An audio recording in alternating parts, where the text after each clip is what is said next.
All right, guys, Freddy Fabricate here again, and took the old Banshee out for a weekend ride, and of course, snapped the master link off on a rock.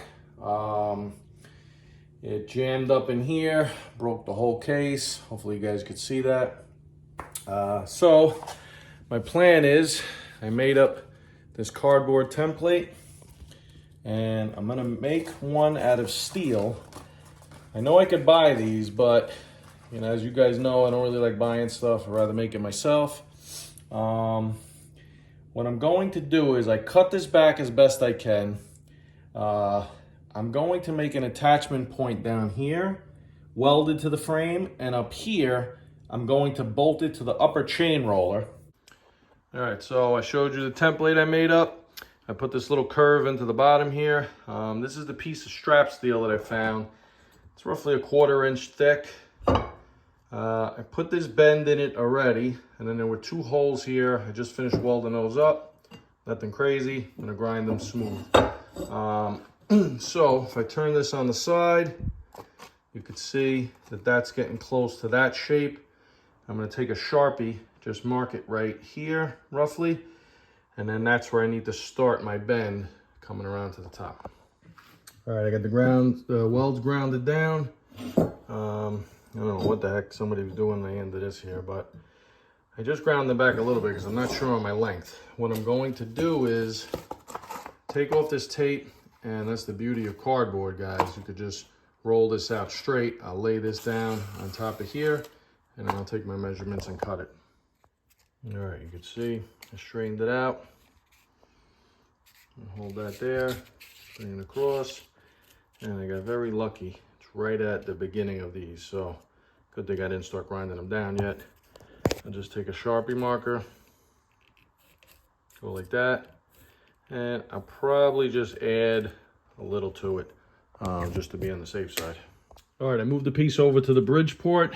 Got it in the big vise here, and I'm basically just going to hit it, keep hitting it. You can see it bending already. And then moving. Every couple hits, I'm just going to keep pulling it out, pulling it out, pulling it out. Go nice and slow until I make my whole curve. All right, you want to go nice and slow when you're doing this, guys. 1/4 inch plate is not that forgiving. So basically just keep hammering away, getting my bends where I want them. You can see it's starting to look pretty good. Just going to bend this a little more here and jump a little. Kind of straighten it out and then come around the top. All right, so here's the original cover. The only thing I have to do is trim this piece out of the way. Pretty much cracked in half anyway. Trim that, and then I'm gonna pretty much leave this intact. I like the way it looks stock, and I might eliminate this piece of cardboard. If I don't put this on here, all I have to do is take this off to change the sprocket or take the chain off, etc. Well, just really change the sprocket. If I weld this on like I was going to, it becomes a big project. So I think I'm just gonna leave my heavy duty steel strap. As you can see here, I got it fitted up pretty nice. I'm gonna weld a tab onto the frame down here and put like a bushing underneath with 1 single bolt, and then I'm gonna make a bracket that's gonna jump onto the upper bolt for the chain roller. And I think I'm just gonna leave it like that. I don't even think I'm gonna connect it to the neutral switch block off, because then it becomes part of the engine again. So if this takes a hit and moves forward, it's actually gonna snap that. As of right now, it'll be completely connected to the frame. And as thick as this is, I don't think it's gonna move anyway. All right, I got a piece of mystery steel I found. I mounted it in the lathe here. I'm gonna just give the outside a quick cleanup, face the end. I'm gonna try to make this, you know, slightly wider than my strap, so it'll extend out to where I'm mounting the lower mount. I'm gonna drill it here and probably put like a 3/8 bolt or something like that.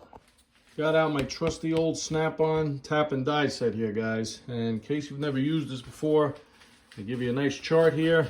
Probably gonna be impossible for you guys to see. You basically just go down the chart till you find where a 3/8 16. So 3/8 is the diameter of the bolt, 16 is the threads per inch. You come across the chart, and the drill bit we need is 21/64. All right, I'm gonna bring in the centering drill bit first. Just go in a little bit, make a cut, back it out to clear it. Go in a little, make a cut, back it out to clear it.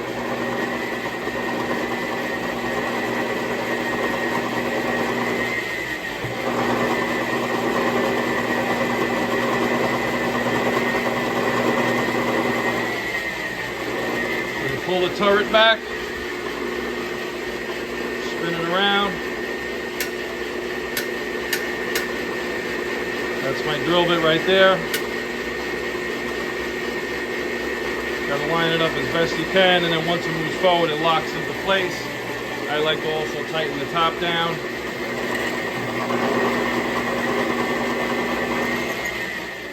All right, so when I started this, I kind of called it Mystery Steel. It's some sort of a shaft. It is definitely a little bit hard, but not the worst thing. If this was just plain mild steel, you know, a tap goes almost as easy as it does in aluminum. But this is a little bit harder. So what I'm doing is I'm just taking a half a cut like that, and then I'm clearing out the chips, okay? Go get it to where it's solid. Take not even a half a cut, I'm sorry, like 1/8 of an inch you're going around every time. So I basically just 1/8 of an inch more, come back. Not sure if that makes sense. Maybe I should be saying it in degrees, but then I'll take a little PB blaster, and with the little straw on the end there, I could kind of shoot it in and clean out the chips a little bit. Just go nice and easy and take your time with this, guys. And then the last operation is the parting tool.